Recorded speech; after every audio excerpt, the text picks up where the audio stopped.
Come on.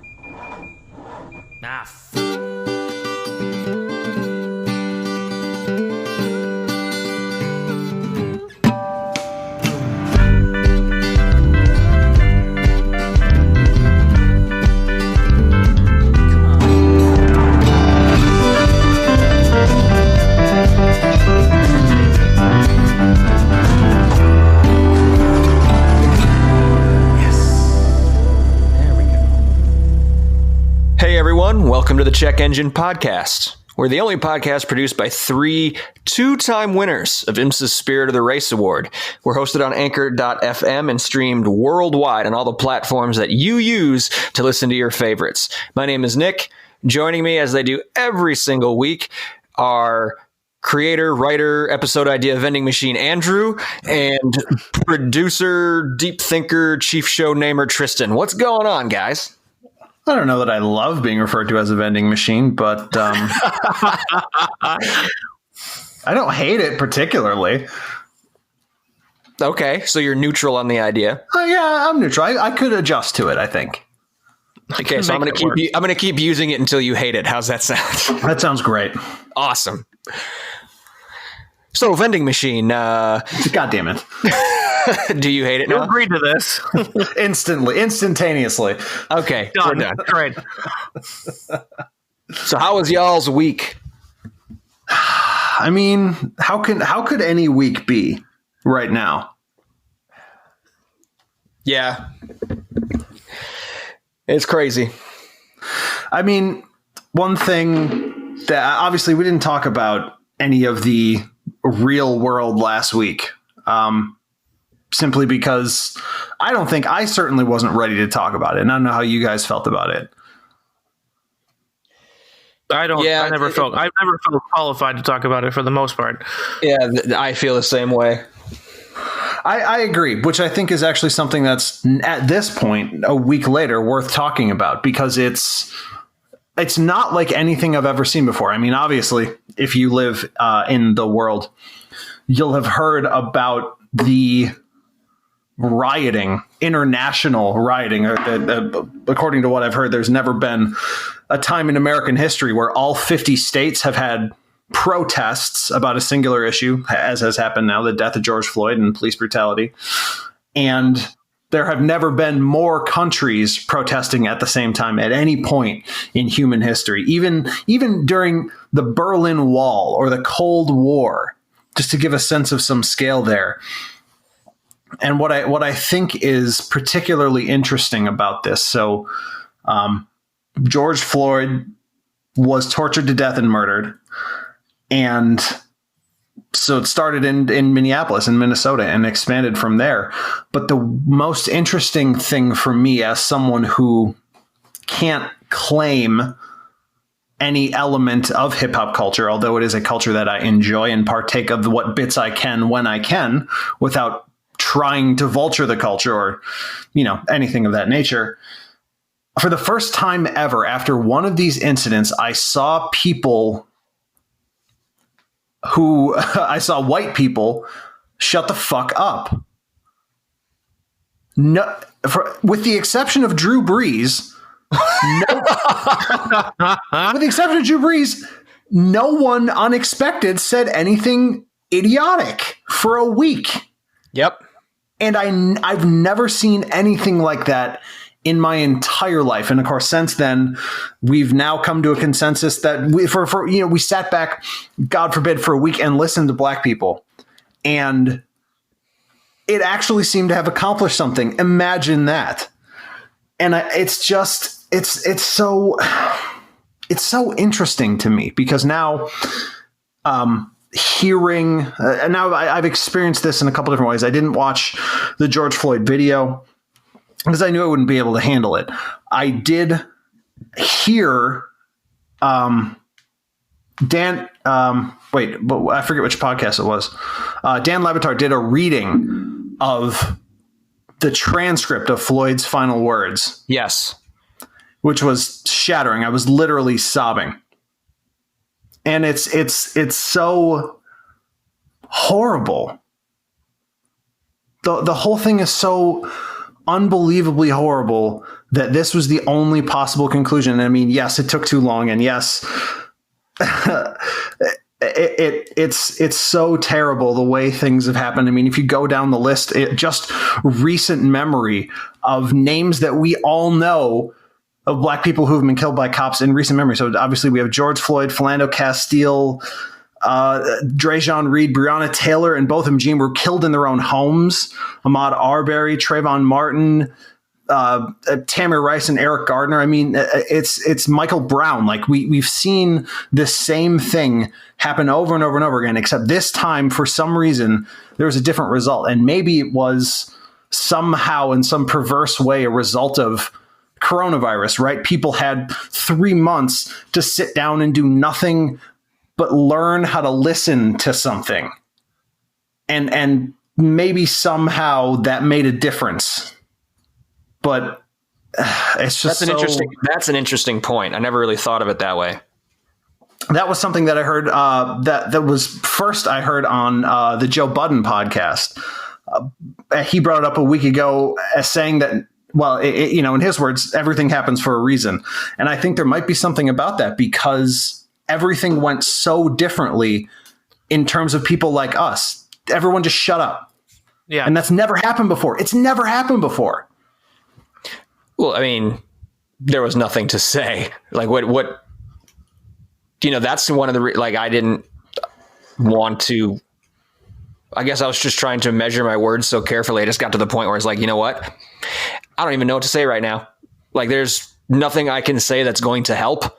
So I'm just not going to say anything. And yeah, I'm just going to soak it all in. I'm just going to try to understand as much as I can. I grew up admittedly very insulated from it, from that culture. Like, we all did. Everyone on this podcast did. Like, we can't begin to understand what it's like to be black in America. We don't know. And yeah, for that reason, it's just like, you know what? Me opening my mouth isn't going to do anybody good right now. So, yeah. And I think the situation combined with the enormity, I think, is probably what did it. Especially because it was right there in your face. You can read a news story, you can, hear accounts, but there's, this is a rare occasion where not only was there video, but it was very clear and very direct.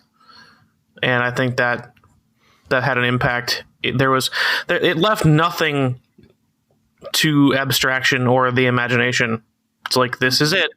And I think there's always that with the videos or with the accounts, there's always somebody, like us, that says, well, what's the part of the story I'm not seeing? There isn't one this time. Yeah. And I think that's the difference. So, and that hit me really hard because, for fuck's sake, I've seen with my own eyes in more than one state white people do the same thing that George Floyd allegedly did and fucking walk out of the store. They just walked out. No one even called the cops. They just, bad check. They just walked out. Yeah. It just defies. But I would like to say one thing about culture, just because, like Nick said, I mean, there's no possible way that the three of us can understand anything like the magnitude, simply because we've been so disconnected from it our entire lives. But we grew up in functionally the golden age of black culture becoming mainstream. I mean, we grew up when all of our top 40 songs were rap songs. Yes. And we grew up, I mean, that was my introduction to rap, right? And it's a music form that stuck with me because you start to listen to it like, all your top 40, your Ludacris's, Nelly, stuff like that. And then you realize, you start listening, you hear the music, you hear the words, and suddenly you realize that you're hearing the same words, you're hearing the same themes, you're hearing about the struggles of black culture, and they're all the same.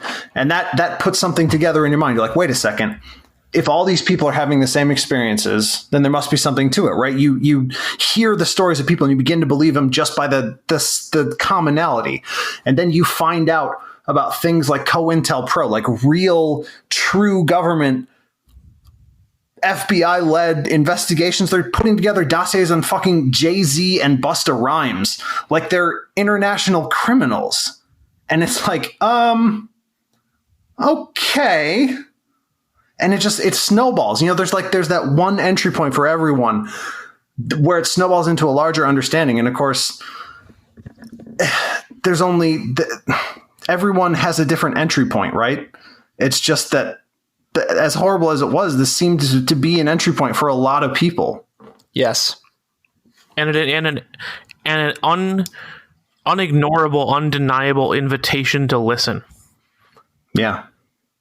So Black Lives Matter. That's it. There you go. Well, that was a great answer to a question. How was your week?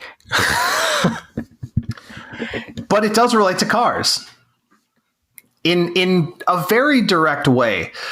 And maybe this is why I'm in such a weird mood today. You guys have no idea how hot I was about to come in to this podcast about NASCAR.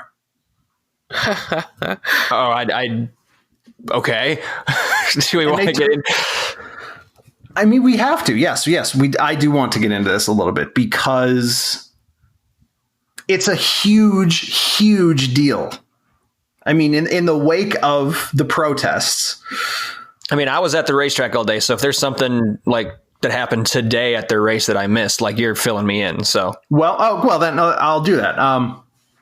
So in the wake of the protests, again, something completely unequaled in all of American history. The NFL. I mean, look at the impact. Look at what the NFL did, trying to put itself back together because the players produced a video that made it clear that Colin Kaepernick was right from the beginning and Drew Brees is a fucking idiot.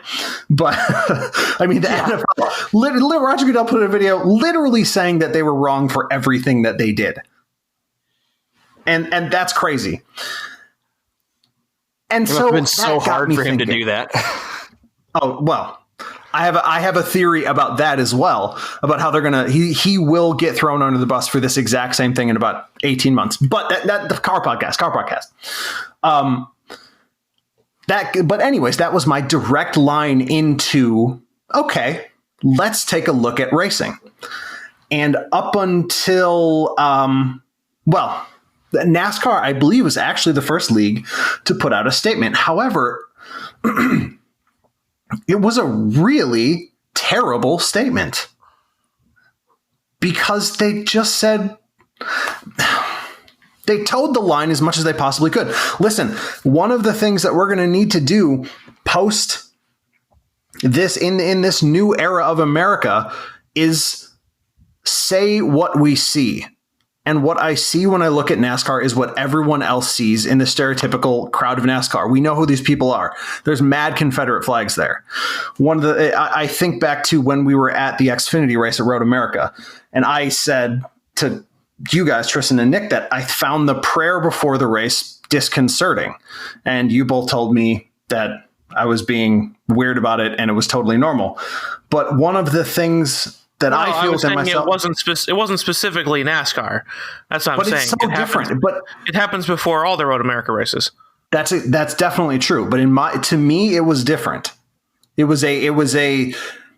had a different audience. It was an appeal to a different group of people, and that is who follows NASCAR. They aren't the same people as IMSA people. They aren't the same people as the vintage racers. They are a different audience.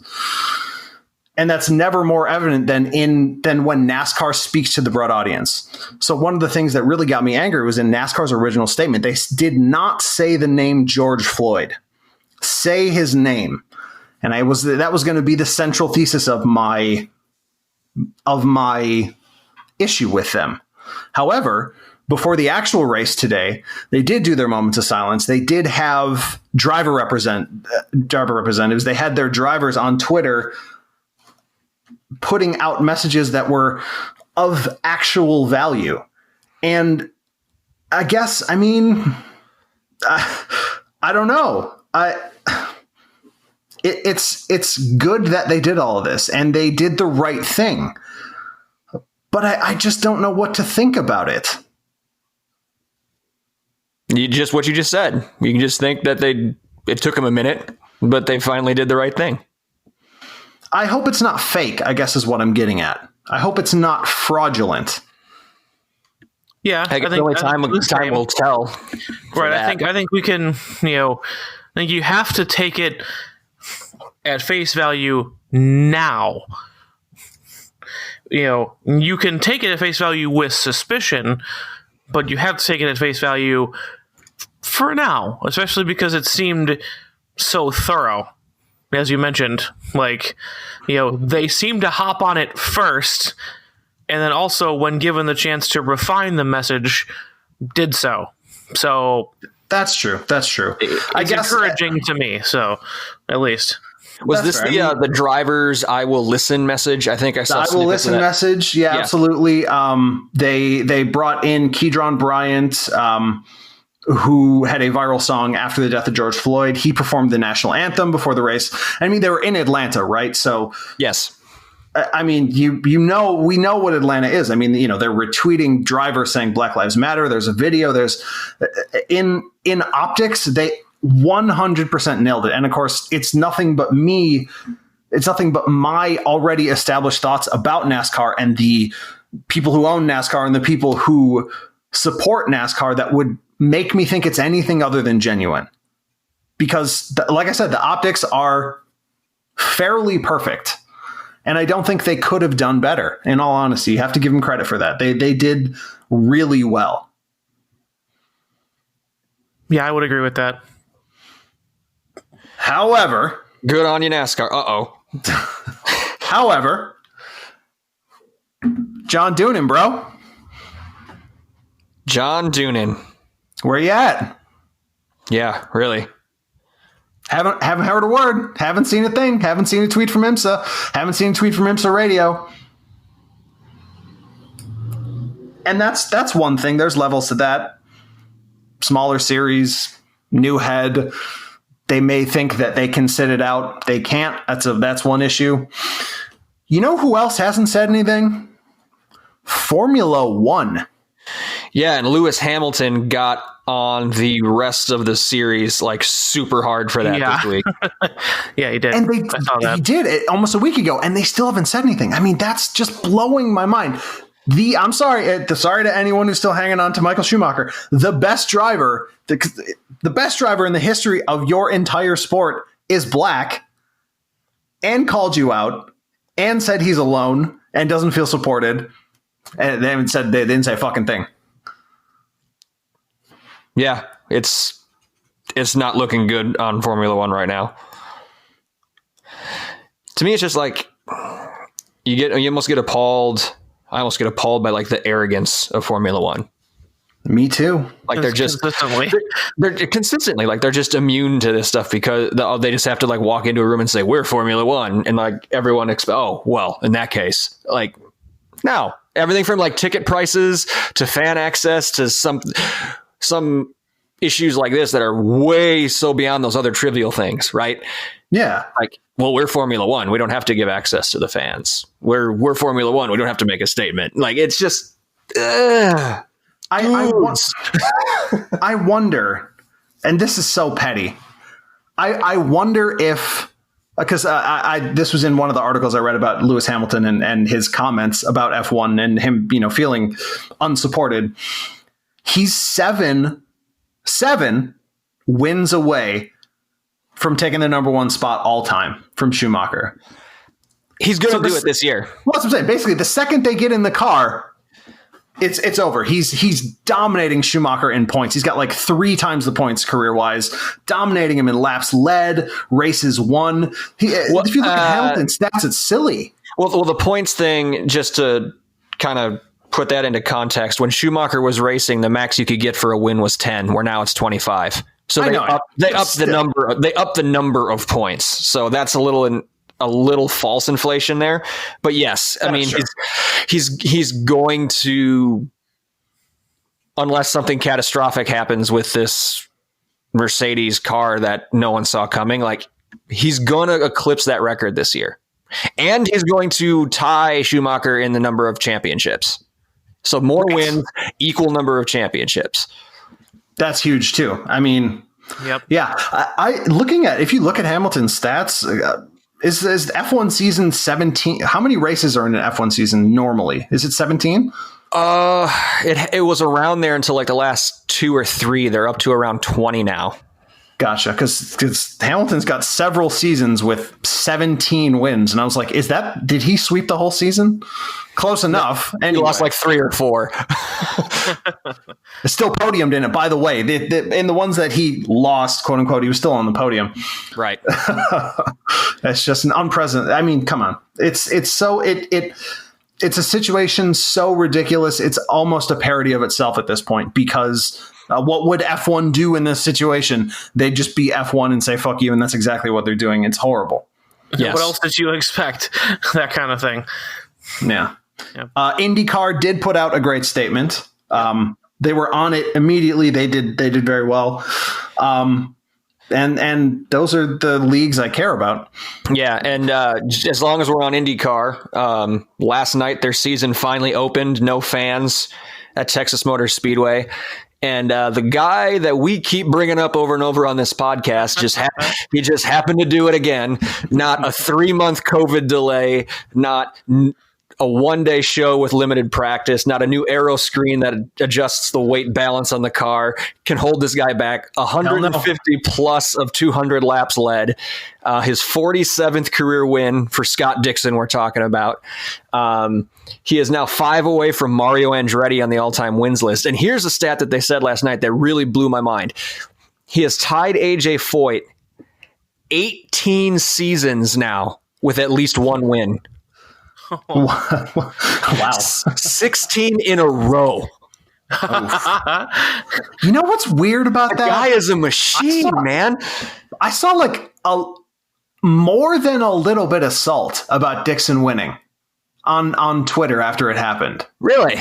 And that seemed a little weird for me. From the industry or just from random just Twitter trolls? I mean, not necessarily from industry people, but from people I follow who are in some ways industry, not industry with a capital I, you know what I mean? Like not figureheads, but people I follow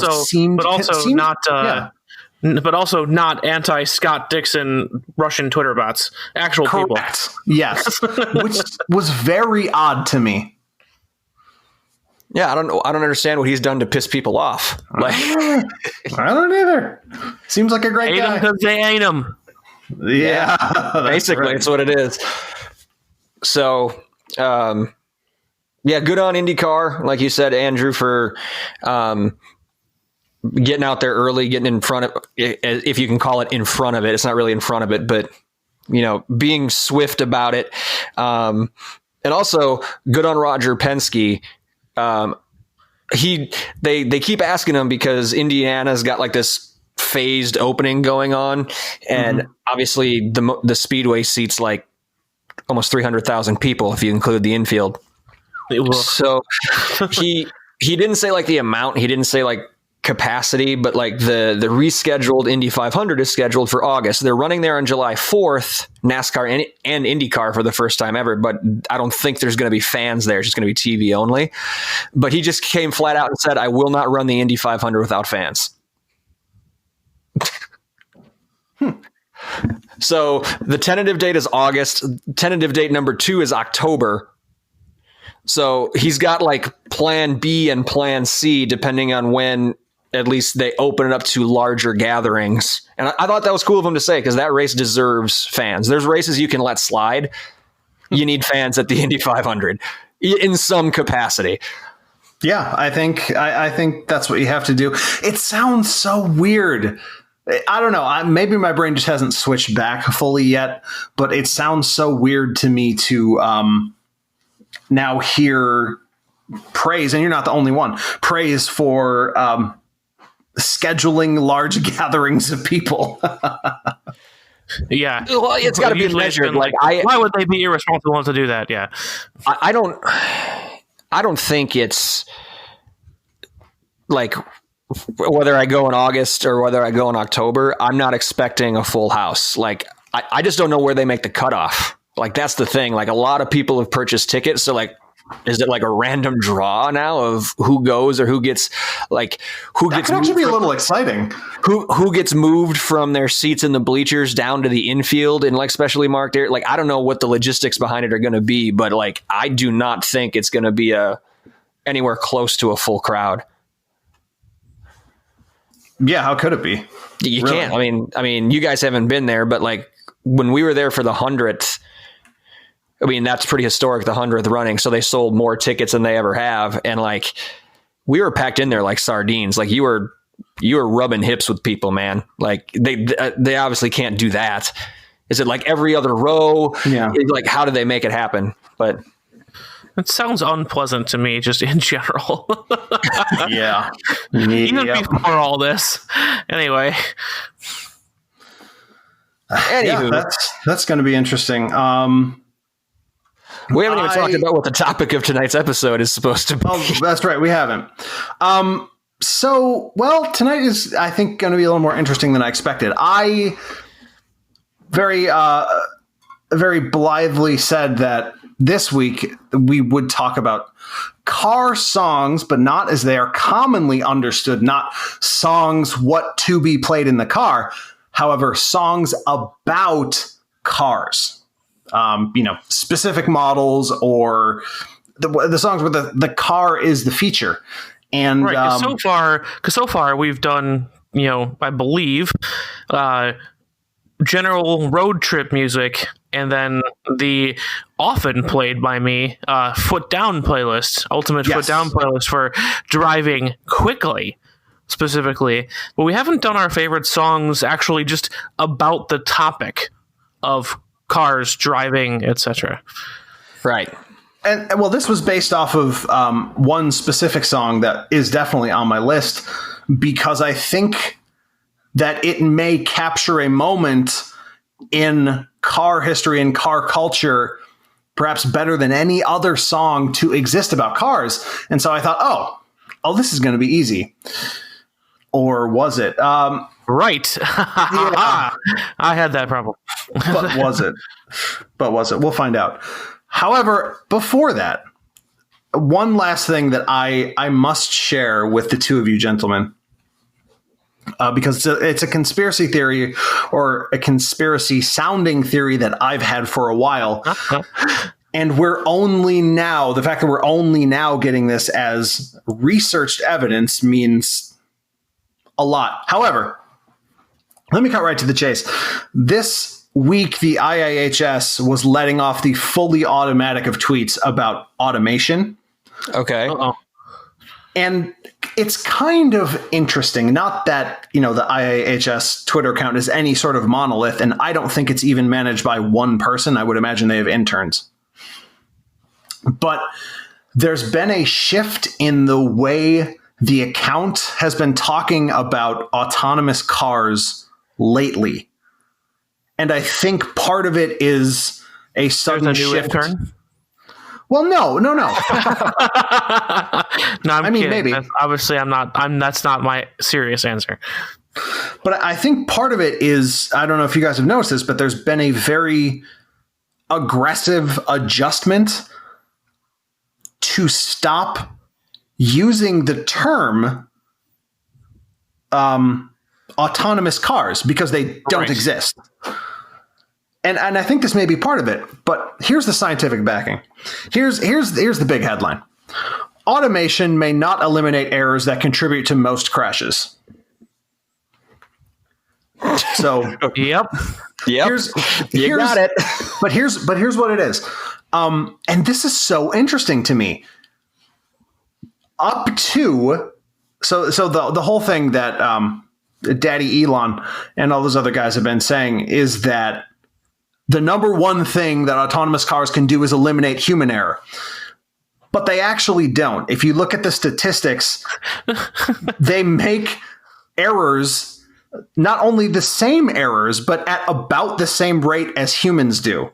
Yep. But do they do it? But do they do it in the same way? Because Yes, in which case, they do. In which case, if they didn't, if they came to the same answer but in a different manner, then maybe they did eliminate human error and just simply replaced it with machine error.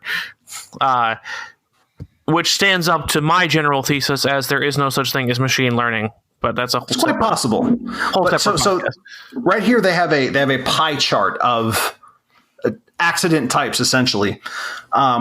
So the things that autonomous systems do well is avoiding hazards. So they're approximately 24% better in accident situations at avoiding a potential accident, if that makes sense. So 24% better than humans on average. And they're better at avoiding incapacitation. However, they make poor driving decisions like speeding, misjudging intentions of other drivers, blah, blah, blah, at a 60% rate. They're 60% the same, in the event of an accident, they are 60% as likely to get in an accident as a human would be. Well, right. Because like autonomous cars will work with other autonomous cars who are all programmed to do and read and react the same way. That's not how we do it, though, out here in human land. So true. I mean, it's not going to be as. Yeah, maybe if successful. we reach that grand promise of, 5G enabled cars talking to each other and they fly down the road like a flock of birds, not hitting each other, then yeah, maybe. But if there's one non-autonomous car in there are going to be problems. It's not even that. So their actual tweet about it. According to a national survey of crashes, driver error is the final failure in the chain of events leading to more than 9 out of 10 crashes. Right. New analysis suggests that a third of those crashes were the result of mistakes that AVs would be expected to avoid. However, long story short, they kind of don't. Right. You'd think they would, but they don't. This all comes down to it being programmed by humans, too. I actually do think that's a part of it. And another thing is actually another major factor that they did specifically mention is the ability for humans to interfere or somehow create the scenario for the machine to follow. For example, autopilot, which is an autopilot, lets you set the speed. And it won't disregard what you set. It will do that, and then it will speed. Yes. Yeah. So, for example, I don't know. It's nice to see pushback because I've had far more than I could ever realistically handle from just bullshit. Just bullshit about these cars that drive themselves, but they don't. Yeah. All right. Sweet. This has been a long intro, folks. This has been super long. I don't think it's that much longer than some of our late ones, but yeah, a little long. A little long, but for good reason. Absolutely. So, folks, on the other side of this break, we are going to dive into the best songs written specifically about cars. Hey, we're back, everybody, and we're about to get into tonight's main topic. But before we do, we'd like to remind you how to get a hold of us if you'd feel so inclined. We have our very own website. It is checkenginepodcast.com. We also have an email address. Because we're so infinitely creative, the email address is inbox@checkenginepodcast.com. We're also on social media. You can find us on Facebook if you search Check Engine Podcast. Andrew, you had been mentioning some Twitter stuff over the past 24 hours that you've been paying attention to. Where can they find us on Twitter? Yeah, find us at Check Engine Pod. I don't know how to say that. Maybe that makes me a boomer, but I don't really know how to say a Twitter address in conversation. If people say, yo, at me, then I think you can say our Twitter is @CheckEnginePod. That's fair. What's what he said.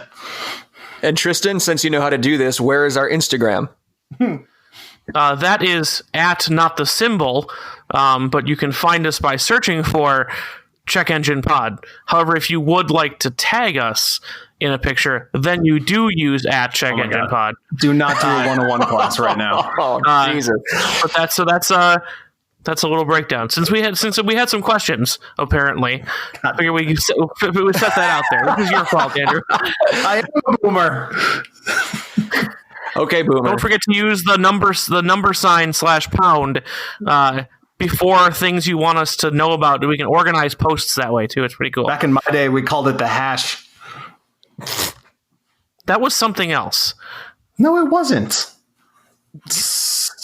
You're no Linux OG. Get out of here. All right. Anyway, It's a different podcast. yeah. So, folks, if you want to, after hearing that, be sure to like, follow, share, post, DM. If you want more of that, just reach out whenever you can. You can ask us questions to answer on air. Let us know like what how to you use like. Instagram. God damn it. I hate doing it remote. I can't reach over and mute him. But yeah, let us know what you like or dislike, like the last 2 or 3 minutes. Give us topic ideas, anything you want. So thank you in advance. Now, to get back to the show, Andrew, we're talking car songs. We are. So how do we want to, are we just going to go round robin like we normally do? Or is there do you have an eloquent preamble for us? Or are we just going to dive into it? The only preamble I have is this. I honestly believed, without doing any research, that this was going to be really, really easy. Because in my mind, there are a lot of songs about cars. However, what I found is that the distinction is that there are many, many songs that mention cars, but very few that are about cars. Cars. Yeah, exactly. Yep. In fact, the Wikipedia, there is a Wikipedia page, a category, songs about cars. And many of them aren't. Well, it only has 98 entries. And one of them is Paradise by the Dashboard Light, which isn't really even about a car. I think it's about something that happens. Well, no. I don't actually know. I believe it's sexual intercourse in a car, but I've never heard it. You should listen to it and then reevaluate your assumptions. No, I don't want to. But still, the car has confessional. Yeah, that's what you're talking about. There you go. Yeah. Yeah. Fun is also on here. I mean, so what I'm saying is that there should be more songs about cars, but maybe that's the conclusion. Maybe that's jumping what's in the middle, because maybe you guys managed to find some hidden gems, because I definitely have songs that aren't on this list. I had to broaden my my idea to, is the car not just mentioned? Is it a key character, but it can be a key character along with telling a human story? I think that's fair. Where it's like saying, any famous movie is about one character. It's really about all of them because they're main characters, but that kind of thing. So even if it's not the only character, I still consider it a song about a car if it was prominently featured. So yeah, not just mentioned. So well, let me start with the song that started this whole idea. Let me think here. Did you not remember it? Well, no.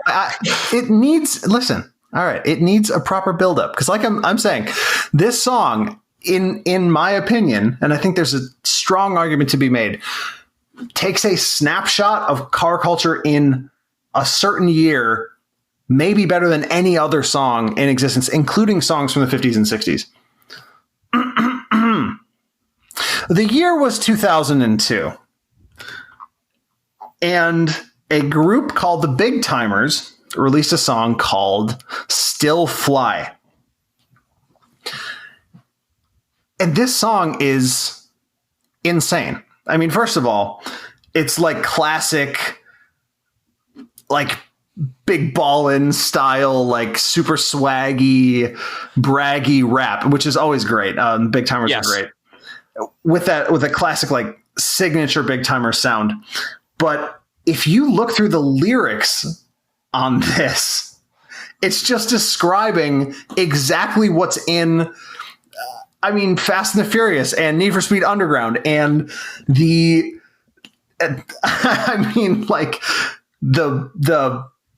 big speakers and the chrome and the Cadillacs, and it's so fantastic. I've never heard it. No, I don't remember hearing the song. I don't remember hearing it. How about that? I can't. I would never dare to rap this. But I do remember one line, and it's my favorite one. What you got? Because I actually do know this song. Swine on the Dash. Swine on the Dash. That's right. G-Wagon is so fly. G-Wagon so fly. What my favorite... Guitar in the middle. I'm reading the lyrics now. Got a quarter tank of gas in my new E-Class. Yeah, my favorite line, it's so great. Oh, there's this part where he's, I think it's Manny Fresh, is describing his Cadillac Escalade with the chromed out nose. Yeah. He's got the navigation, hyper white lights, ultraviolet lens, Summa Tuma tires, and they got to be run flat. TV where the horn go. That's fantastic. But the next line is the best part. I'm going to show you some shit, rookie. Press that button. He literally says this. The trunk went, and all of a sudden, 415s didn't see no wires. And then I heard boom from the amplifiers. From the amplifiers. Yeah. The trunk went, is the best car-related rap I've ever heard in my whole life. Because that's what the trunk goes. It goes and then and all of a sudden I love this song. It uses an onomatopoeia for the sound of a trunk opening. It's great. It's amazing. And really, you really have to listen to this song, but it's just in my mind, it just puts me immediately back to that era when, you used to see these cars, and you still do, just less often, where the trunk was filled with speakers and amps, and it looked pristine. Every corner was perfect. Not a wire in sight. Not a thing out of place. And yes, TVs everywhere, back of the headrest, in the little flippy downy things, in the steering wheel, in the dashboard. It's just this song is that era, and it sounds it, and it feels it, and it's brilliant. I love it. It's a good way to kick us off. So I thought, after this song, this is going to be easy. But were you mistaken, or were you mistaken? We'll find out. Who's next? All right, I'll go next because I've got one that's on my list. Matches similarly. It's another emblematic of the times, kind of in the same way where it was kind of a popular song, but by with a minority cultural references and things like that, I guess is the best way to describe it. But it's Lowrider by War. Ah, sure. Shit, yeah, man. Well, that's highlighting its own culture. Exactly. Yep. So yeah, different culture, but different culture, different time. But all the details of I keep saying this word, but the details of the culture. It talks about the car, but it's drives a little slower, is a real goer, knows every street, is the one to meet, don't use no gas, don't drive too fast, just sums up what it is to cruise around in one of these lowriders. And White, I think the first time I ever really sat down and listened to this song was after I heard it in Gone in 60 Seconds. Of course. Yeah, I'd heard it beforehand. It was I think AT&T or Singular at the time had a Olympics advertisement with Oh the my God, they skeleton did. guy. Yeah, Jimmy Shea. We're calling Jimmy. Oh my God. I've got endless commercial music. That could be its whole own podcast. Andrew knows this. I hate you. But like after I listened to it in Gone in 60 Seconds, I was like, well, let's put the headphones on, download this song from iTunes, and really take a listen. That was back when it took like 15 minutes to download a song from iTunes. You downloaded off Kazaa. Shut up. If you were lucky. No, I was a LimeWire person at its peak, but fair enough. But yeah, but downloading off iTunes, it takes a million years because I was still on dial-up at that point, and really give this song a listen. And I was like, I was white suburban Wisconsin boy, like riding around on my bicycle, like you can even do this on a bike. Like, this whole, exactly you can do this what whole you're talking about. You can do this whole thing, and you don't even need a car. I'm like, this is great, and I think it's an excellent song, catchy, and summarizes the culture. Not the car in specific detail. It doesn't tell you like, and this is my lowrider. It's hydraulically lowered. Blah blah blah. It doesn't. No, that's not what it's about. Like, it's about the culture, the cruising culture. Specifically lowrider cruising culture, and I thought it was a good fit for this list, and it popped right to the top after yours, Andrew. I like it because I like that pick for two reasons. One, because I did the exact same thing, but what I used to do, a Discman, which was you put like a little mobile carrier for a disc. Yes. Put it in a backpack with, you remember the old headphones that you got with a Discman? They were like the thin plastic with the almost earbud style tips, but they were just terrible. And so I'd have the Discman in my backpack in the top pocket, so you could run the cable over right your back and your ears, right to your ears, and I'd be riding my bike exactly the way you described. But I think something that's interesting about that song is that it makes sense on its own in a way, but once you've seen a lowrider, the two instantly mesh in your mind. Right. Yes. Exactly. Yep. It encompasses what that is. If you don't get it, find a lowrider car and listen to it again, and you will. Yeah. Like, I'm sure there are YouTube videos of, lowrider cruises in California. Like, to me, I'd actually seen one and knew what a lowrider was before I knew about the song.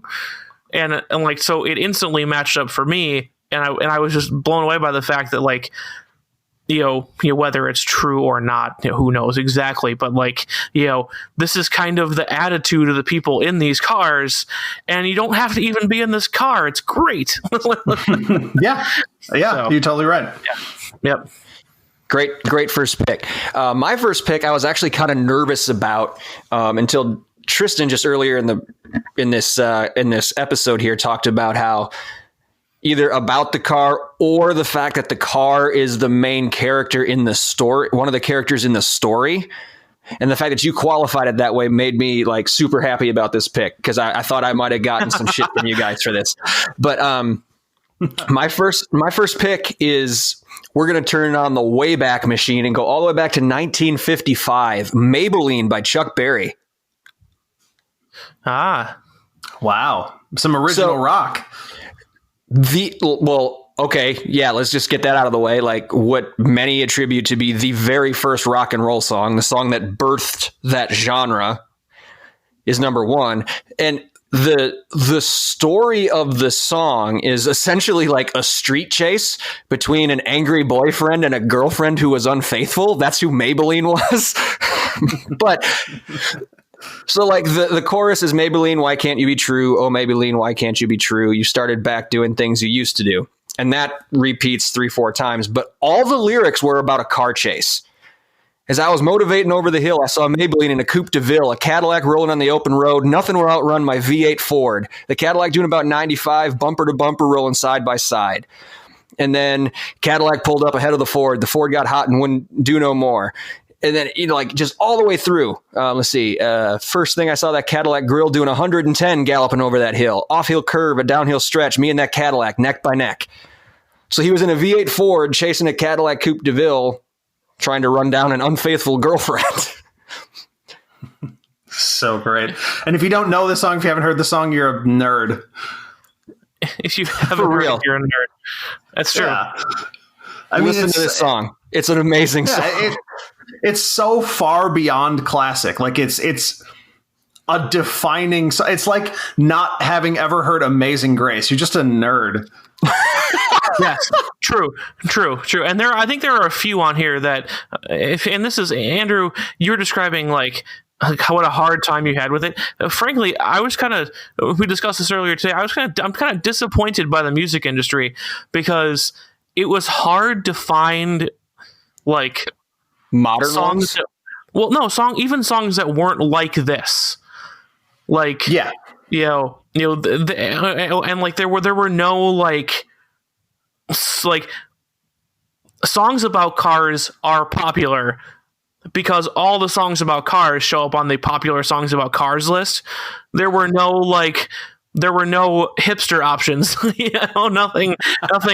Nothing I knew about before it was cool or could dredge out of the internet. Every list of these is the same. So really what it comes down to is, which 15 total do we find the most value in out of a list of between 100 and 125 that is the same across the whole internet? Yeah, exactly. It's disappointing. It's weird. But I guess what do you really? Oh wait, it's me, isn't it? I was looking at pictures of lowriders. It is. Still. I was looking at pictures of lowriders. You know what? I'm just gonna go right for it. I'm gonna pull out a deep cut, and this one goes out to Tristan specifically because it's a song that I'm almost positive he won't have heard. It's a song that I only heard maybe once or twice before in my life, but probably not. I don't remember where I saw it again. Maybe a Complex list or something. But it's a song by LL Cool J called Backseat and then parentheses of my Jeep. And it is about his Jeep. I'll just give you a little taste. And there really aren't too many of those. Specifically about Jeeps? No. And I mean, in my mind, it's a Wrangler, and I'm sure that it is. Couple lines. I know you want to come in my Jeep. You're the type of girl that got class and style. Still in all, you need the backseat of my Jeep once in a while. And also there's a rhyme in here for cornea and hornia. So this song is hilarious. And it's about fucking in the back of a Jeep.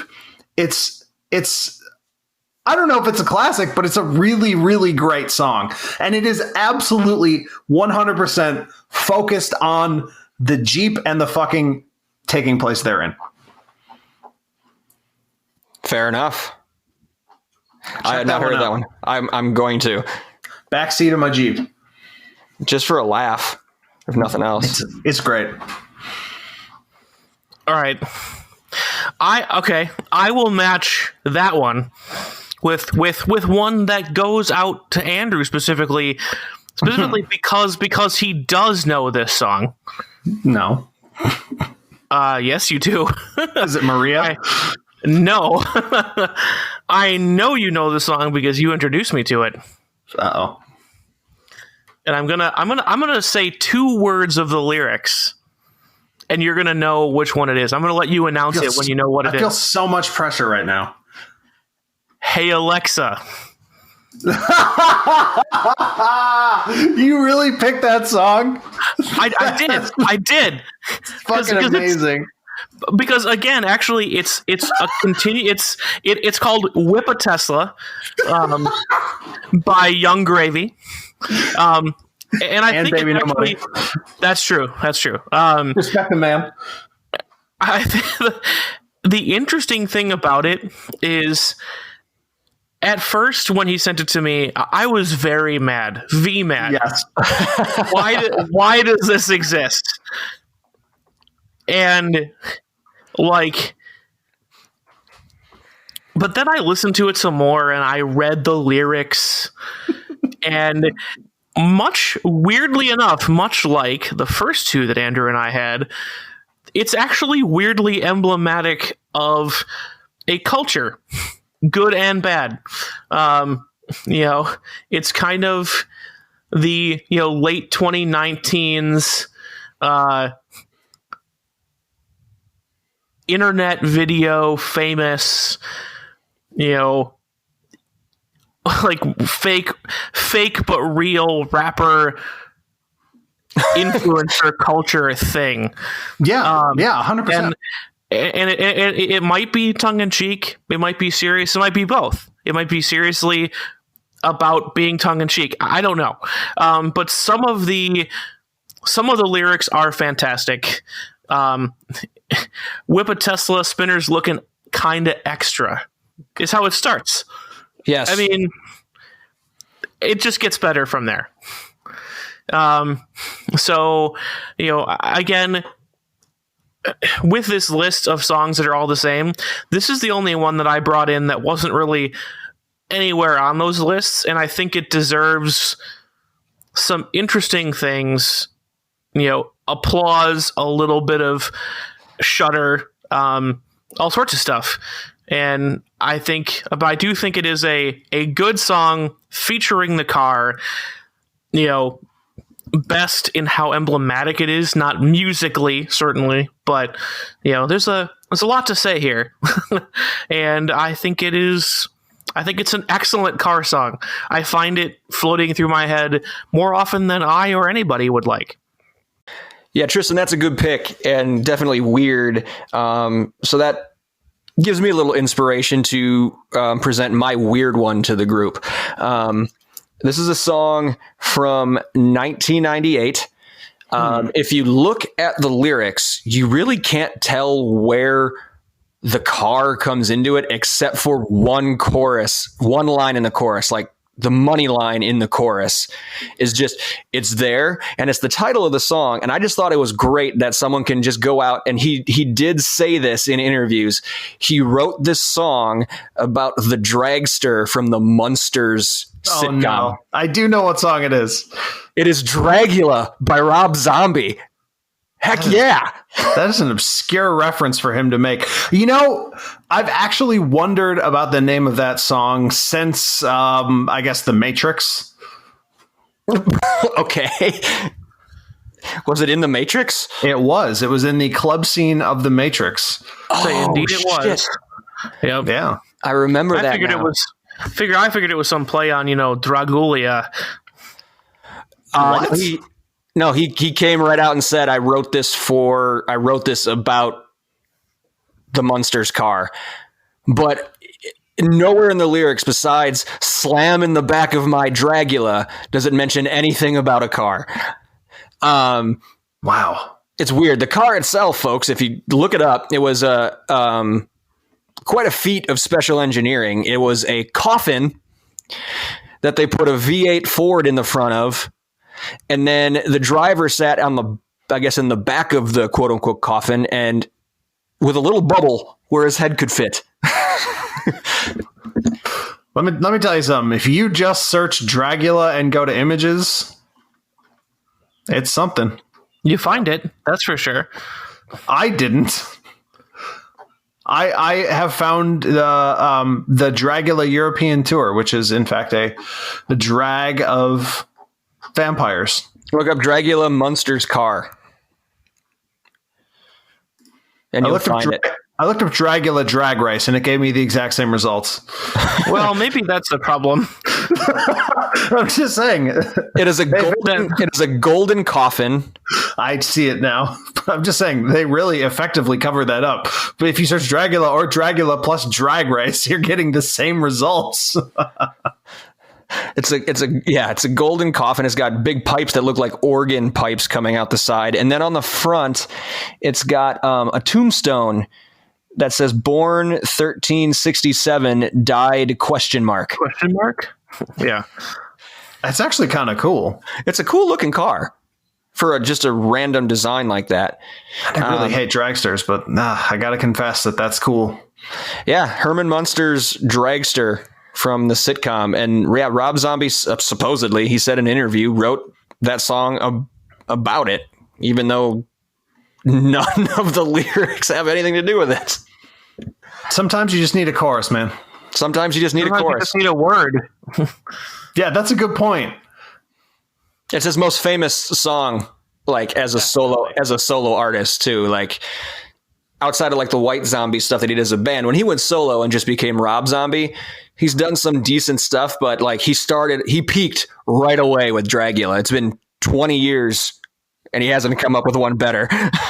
People still play that song. Oh, all over the place. Yeah.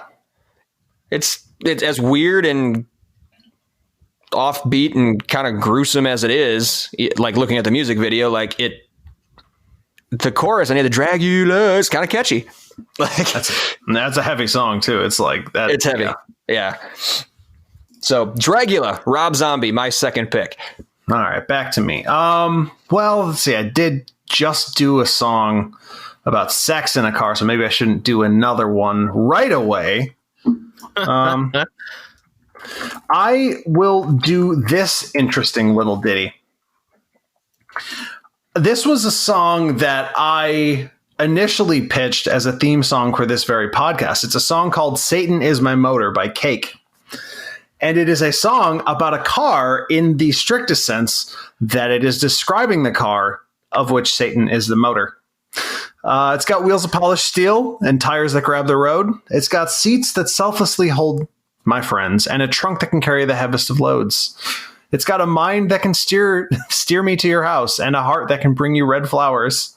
My intentions are good and earnest and true, but under my hood is internal combustion power because Satan is my motor. This is such a great little song. Cake's got some good ones, man. It's so upbeat and it's so light, and to me it's this interesting song that makes me feel like, everyone's had that occasion where they're driving over to a house where maybe they shouldn't be for various reasons. It could be assorted reasons, but it's a good time to do that, especially when you're younger. And, This is not the first time that Cake has made this podcast either. I think The Distance was one I had brought up, or maybe was that you, Andrew? I think that was a road trip album, was a Cake album. Yep. I like Cake. They're just a fun band. I like Cake. I like Cake, he says. I do, actually, in every sense. Yes. But no, they're a fun little band, and I really like this song because it sounds great, and it makes me feel like, maybe those days when you were 15 and a half and you were supposed to be driving at night, but you're coming home from like a little party or something and it's midnight or 1 a.m. and it feels like the ultimate, like some sort of outlaw thing that you're doing, right? Right. Just those little moments. Fantastic. I'm always pleasantly surprised by Cake. Both the band. Well, yeah, just the band. I'm not. Stop. Are you about to say you're not a big fan of the food Cake? Oh, no. No, Okay, I love good. Cake. Are you kidding? Right. No, It's about as far from toasted as you can get, Nick. So he should be okay. Yeah, I'm just so fine. are those people? There are those people, but I'm not one of them. Good. I love the music by Cake, and I love the food Cake. The food by Cake. Well, that makes it sound like the band is cooking it. Hey, maybe you like that too. Who knows? That's right. Tristan, what's your next song? Damn it. All right. My next song is, I think probably, I'm going to put this out there as probably one of the newest songs that we're going to come across, probably. And it is Crown Victoria by the Presidents of the United States of America, which I've just recently been, exposed to more alt rock than normal, both in music played at work and at home. And I found out that this band is actually pretty good. It is by far not the hardest of music by any means, but it's catchy. And really, it's a love song to a car. Okay. And I thought it fit really well on our list. And the lyrics are short if you take out all the choruses. So I'm just gonna read this love story. So you stuck your chassis in the traffic flow. You didn't have to turn and go, but who can blame you? Taxi driver cursed you and hit the gas. Low rider, slow to pass, twisting home. And you make me feel so good to drive. The dashboard is alive. It winks and whispers.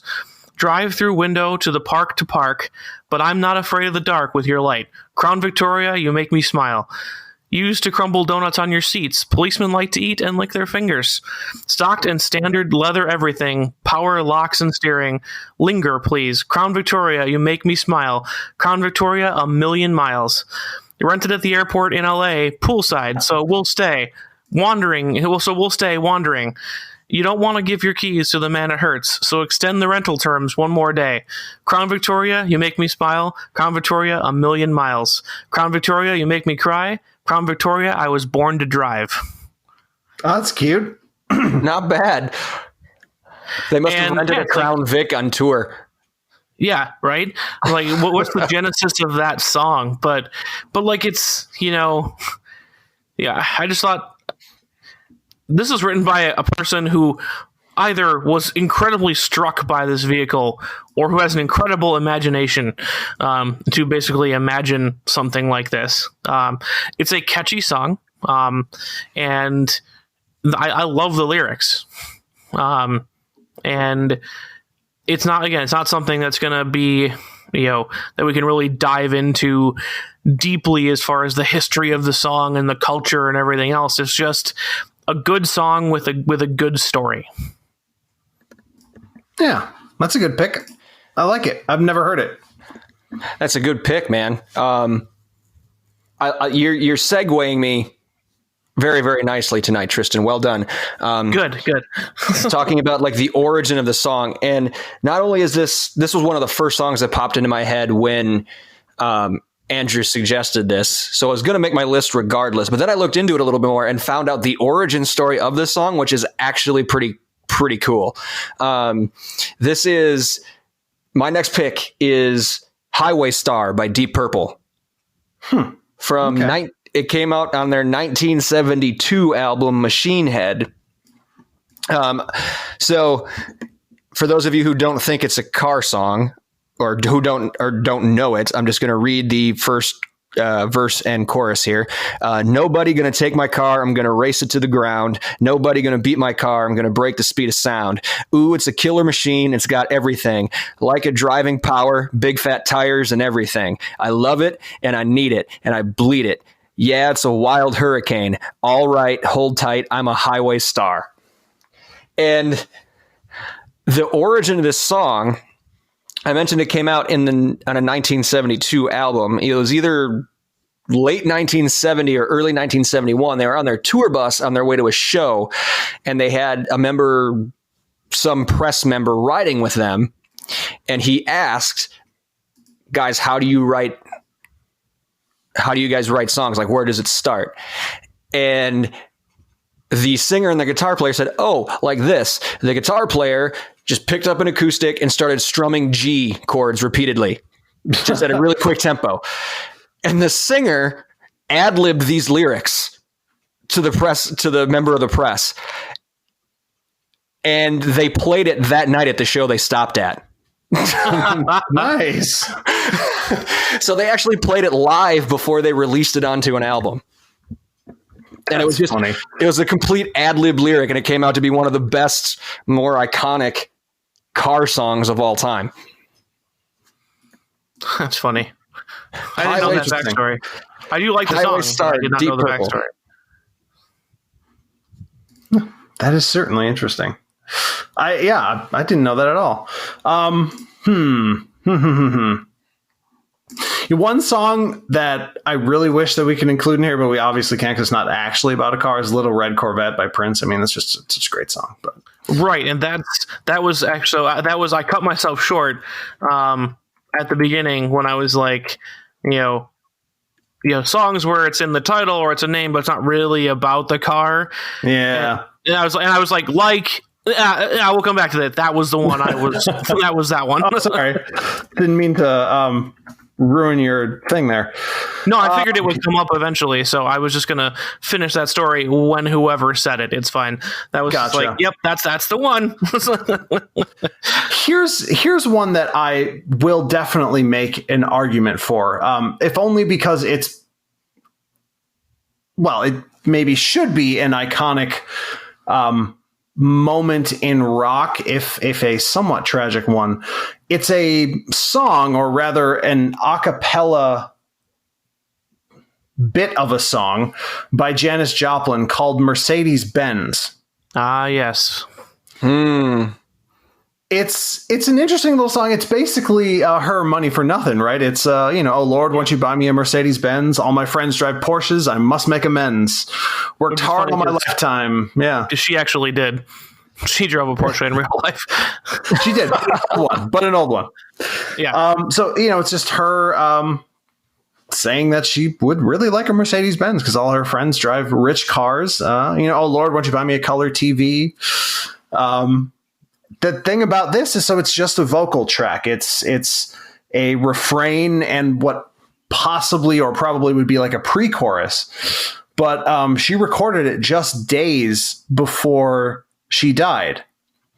So, what this would have turned into. I mean, there's a very clear direction of this song, right? And maybe this would have been it. Or, I mean, we just don't, we'll never know. And that's why it's kind of haunting, simply because there's just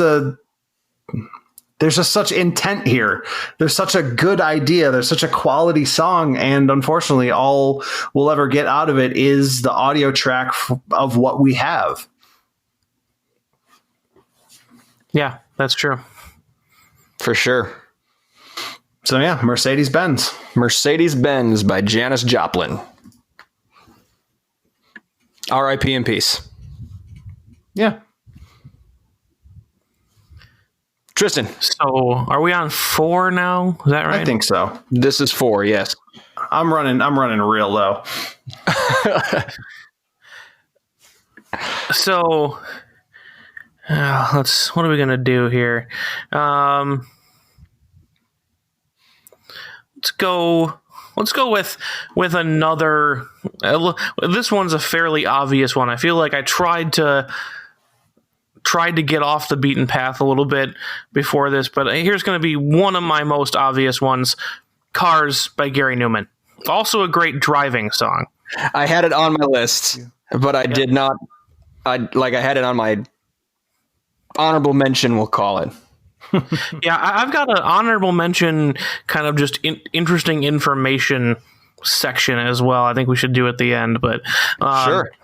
But yeah, I think it's a very simple, ode to cars in general.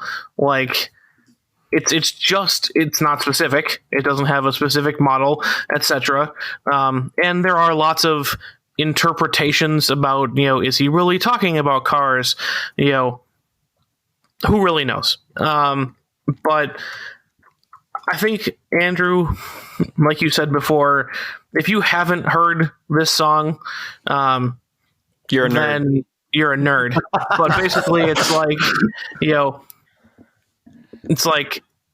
here in my car, I feel safest of all. I can lock all my doors. It's the only way to live in cars.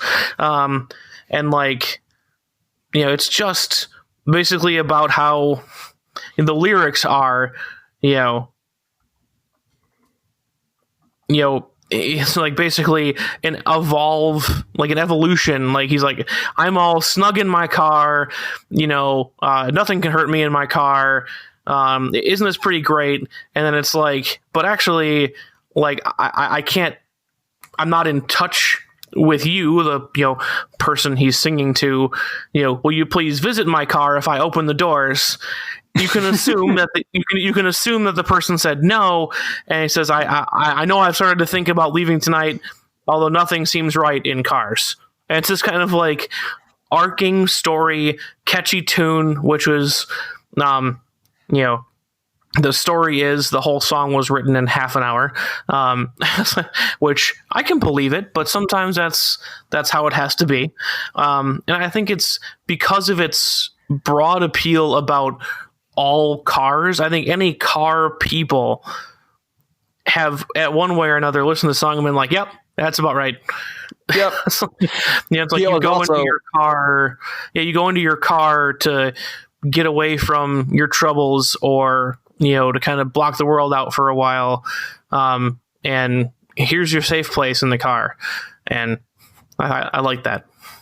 Yeah. He also, to add on top of that, because I was looking into this too, as one of my honorable mentions was, later on, this came out, I think like 78, 79, something like that. He was doing an interview many years later, and they asked him about the song, and he's like, "Meh, it was all right." It's like his only, and he really didn't like it that much.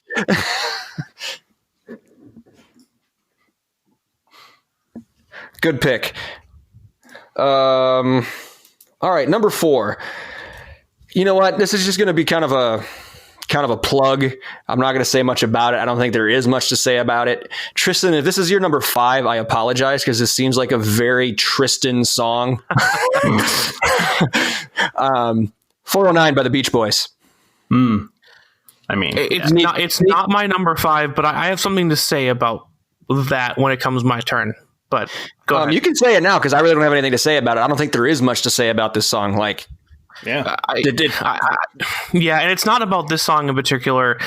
Andrew, I'm just gonna, because I was invited to, I'm actually just gonna jump to my number 5 right away. Yeah, go for it.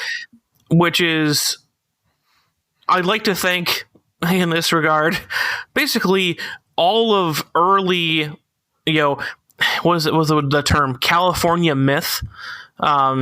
Is the kind of summation of the culture that was spawned by groups like the Beach Boys, Jan and Dean, all that kind of stuff.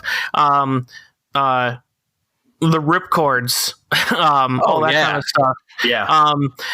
And so it was very hard for me to choose just one, because the Beach Boys alone may have had more songs about actual cars than any one other group. Yeah. They have, Fun, specifically calls out the T-Bird. 409, which actually isn't about a car, it's about a specific engine, which is also a very interesting choice to me, where it's like, hey, it's not even about a car, it's about, an engine line. They have a custom machine. I get around in my car. They covered Little Honda, which is actually about a motorcycle, but most people don't know that. Our car club shut down This Car of Mine and Still Cruising. Little Deuce Coupe. Little Deuce Coupe. Would you give it a second? Oh, dear God. That's my number 5. Thanks. Oh, shit. My bad. I was about to say, which brings me to my number 5. But thanks, Andrew. Little Deuce Coupe. Doing. I think it is one of the ultimate gearhead car people songs. It goes into immense detail about the specifications of said automobile. Flathead mill, ported and relieved, stroked and bored. I actually it took me a long time to figure out what they were saying when they said purrs like a kitten till the lake pipes roar. And this was for literally doing like Bonneville Salt Flats lake drag runs. They were fitted, not for on-road use. Basically, it was straight pipes. It was another word for straight pipes. So, immensely detailed. You could tell that, like, somebody in that band was a huge gearhead to write this song. At least had the input to do so. So that was my number 5. Hard to avoid any Beach Boys songs unless you do it on purpose. And then you've got, Hey Little Cobra by the Ripcords, A Little Old Lady from Pasadena, and Dead Man's Curve by Jan and Dean. It was quite a time for car music. What does relieved mean? I've never understood that. Ported and relieved. I don't know that one. I mean, ported, I think I know, but maybe I don't. I don't know which one's which, but it's intake and exhaust. So on the actual cylinder heads, the flow is improved, basically. So interesting. Yeah, no, that's a great little song. Yeah, absolutely. Well, then it's just me, and that actually makes my choice much easier because I had like one or two that I was looking at, but it's gotta be, depending on who you ask, Red Barchetta or Red Barchetta by Rush. Yeah, that's a good one. A classic. Well, yeah, I think it's fair to call it a classic. Oh, absolutely. About a fictional car, but still I always think of a Ferrari. Obviously, I think everyone thinks of a Ferrari. Some Italian convertible of some kind. Yeah. I always think Ferrari. And it's a story song, so it's about a guy whose uncle had a car long after cars have been banned.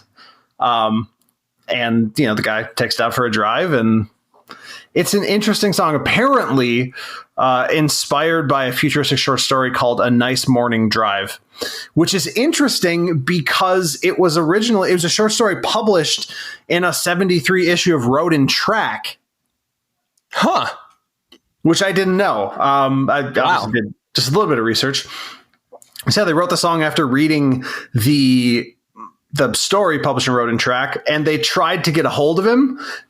Neil Peart tried to get a hold of him during the recording of the album so they could put him in the liner notes, and they never got a hold of him until 2007.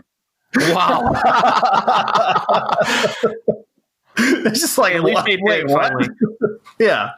So they never met till 2007. But yeah, it's interesting. So in the original story, apparently, it's about I suppose for car people, a dystopian future where safety regulations have made it so that cars don't exist, but they exist as something called modern safety vehicles that can withstand crashes, I think 50 or 60 mile an hour crashes without hurting the driver. So in the story, the drivers like crash into each other on purpose and stuff because no one gets hurt. So I don't know. It's an interesting inspiration for a song that's just talking about taking a drive in what we all picture to be a Ferrari. It is nice though, mechanical music, adrenaline surges, the lyrics, well-weathered leather. Like it's a very, in the true sense of the word, a very sensual song in that it speaks to all of the senses that you would use when you're driving a car. The feel, sound. The sound. It's a great little song. I like it. Yeah, that's a really good pick. I was wondering, I was kicking myself for forgetting to put it on my list because I thought of it after we started recording. So thank you, Andrew, for bringing that one because I think it deserves to be on this list. I agree with it. So I'm down to my last one. And this is the last one for the episode. And I'm so happy that I get to close with this. Because I feel like this is one of the best, I think this is the best driving car song ever. And it's Hot Rod Lincoln. Oh my God, really? Yes. Oh my God. The best of all time? In my opinion, yes. All right. Let's hear it. He does love this song.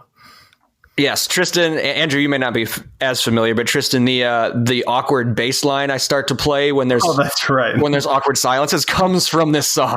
It does. It does. Yep. Hard up to fill an awkward silence. Play the bass line from Hot Rod Lincoln with your mouth.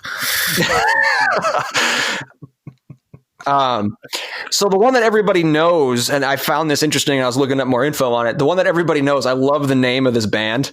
By the way, it's just so ridiculous. It's so good.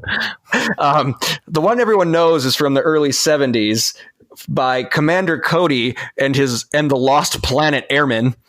But it was actually originally written and recorded in 1955 by Charlie Ryan.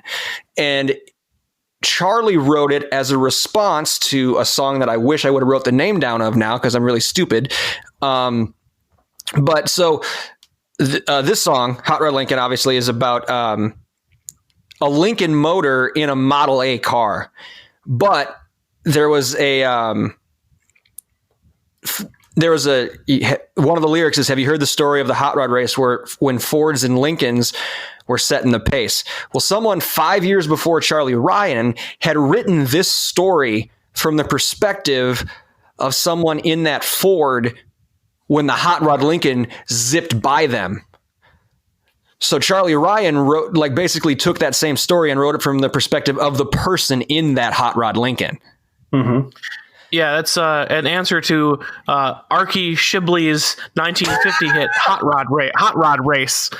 Archie Shibley. Which, yes, I can look things up on the internet. Good job. So yeah, everybody knows the line. My pappy said, son, you're going to drive me to drinking if you don't stop driving that hot rod Lincoln. Lincoln. And then the bass line comes in. The aforementioned bass line. But have you heard the story of the hot rod race? The Fords and Lincolns were setting the pace. Story's true. I'm here to say I was driving that Model A. And then, much like Little Deuce Coupe, it gets very into the specs. So got a Lincoln motor really souped up. The Model A Vitamix makes it look like a pup. Got 8 cylinders, using them all. Got overdrive, just won't stall. It's got a 4-barrel carb and dual exhaust. Got 411 gears. You can really get lost. It's got safety tubes, so it's caged. But I ain't scared. Because the brakes are good and the tires fair. And then you hear I'm not going to read the whole lyrics. There's actually a lot of words in this one, so I'm not going to put everyone through it.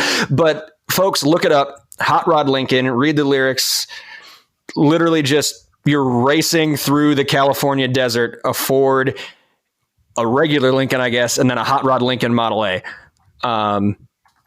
Fantastic driving song, amazing bass line, perfect song to close out this list with. Yeah, definitely is. Yeah. It's good. I definitely wanted to leave that one for you because I knew. Thanks, man. You knew it was coming. I was hoping I wanted to lead with it. I wanted just so I could take credit for it on the list. And then I just kept letting it go. And I'm like, is anybody going to pick it? And then I'm so happy that I got to close with it. So, I mean, I guess really you can blame this song for every hot rod you've ever seen. Yes. Is that it, really? Yeah. It all rolls back to Commander Cody. Or Little Deuce Coupe. Or Little Deuce Coupe. That's true. But Hot Rod Lincoln does describe the quintessential, right? I guess hot rod / rat rod kind of thing, the Model A. Well, I guess the Model A, the Little Deuce Coupe is a Model 18 Ford Hot Rod. It's... Oh, yeah, I suppose, yeah. Yeah, for sure. It's... Yeah. So, also a Ford. Shit, yeah. Yeah. The 1932, I think, that's what the Deuce is. It's something 2, because it was the year 2. Also, the Deuce you are revved up like in Blinded by the Light. Yes. Revved up like a deuce. Wrapped up like a douche. Or whatever. Depending on which version you're listening to. Yeah, commonly misheard lyrics. Yeah, right. Wrapped up like a deuce for that one is a Model 18 Ford Hot Rod.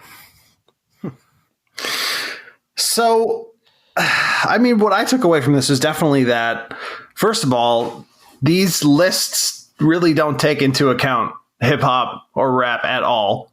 Nope. which is horrible. And second, it seems like such fertile ground for music, and yet it really isn't. So many songs sort of mention cars in an offhanded way. Maybe we're just the wrong audience. Maybe we're expecting car songs when there don't need to be any. Maybe people don't like this. I don't know. We'll find out by the number of listens we get. That's right. This is the definitive answer. That's whether or not car songs are good. That's right. Here we are solving more problems. I love being on this show. That was a good one. Are we going to do that? Are we going to put these songs up on another Spotify list or anything like that? Yes. I feel like we should. I'll throw them in a playlist, and we can figure it out from there. We'll link it up to all of our socials and all that stuff soon. So be on the lookout for that, everybody. We good, guys? We ready to sign off? Yeah. Yeah, I think so. All right. So thanks for sticking with us today, everybody. We appreciate you listening. We don't want you just to listen.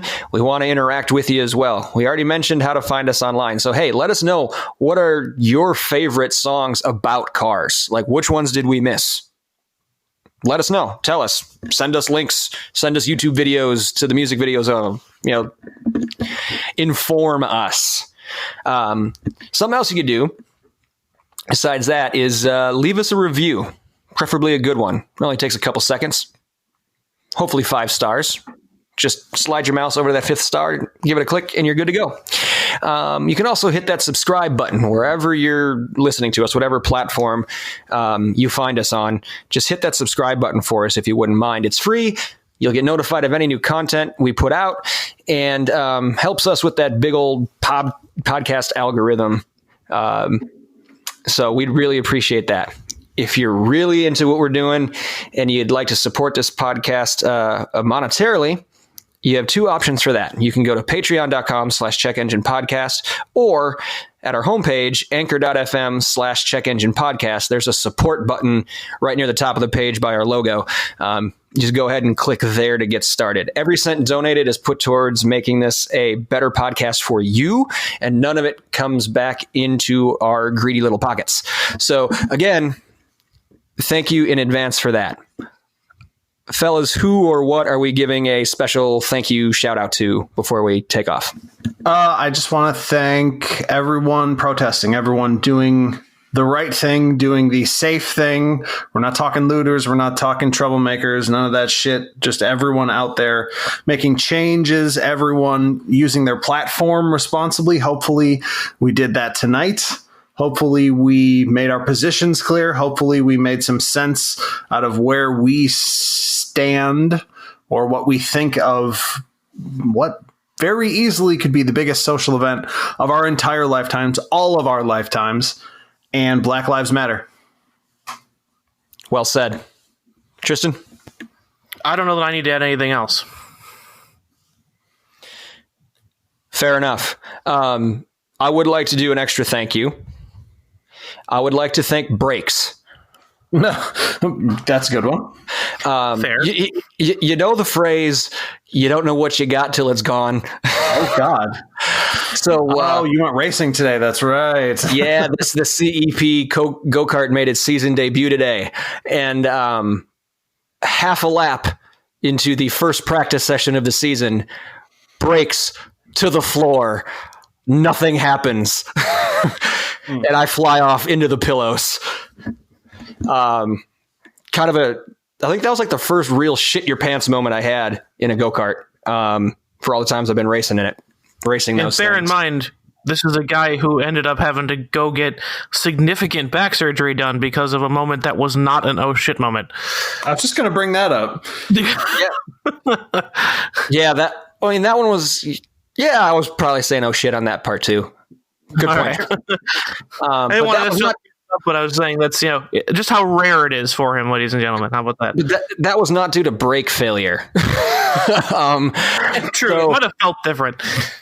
So, I was in a group, sort of, a guy was probably 5-6 lengths in front of me, and all of a sudden I'm about to run his ass over in like the 5th turn in practice for like There's no reason for me to get mad at him and hit him that hard. So I just veered off into the grass, plowed into the pillows. But we pushed it back. More brake fluid, bled the brakes out, kind of reset them up. And that was the only practice session we got, by the way. So first time on track in 9 months, I made a half a lap before I plowed the pillows. And then the next session was qualifying. So I had no chance to set anything up. I just had to make sure my brakes worked just so I could get on with the rest of my day. And they did. And I was very happy. So thank you, brakes. And sounds good.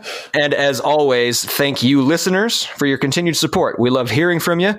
We love recording this for you, and we cannot wait to speak to you again. Until then, take care of yourselves.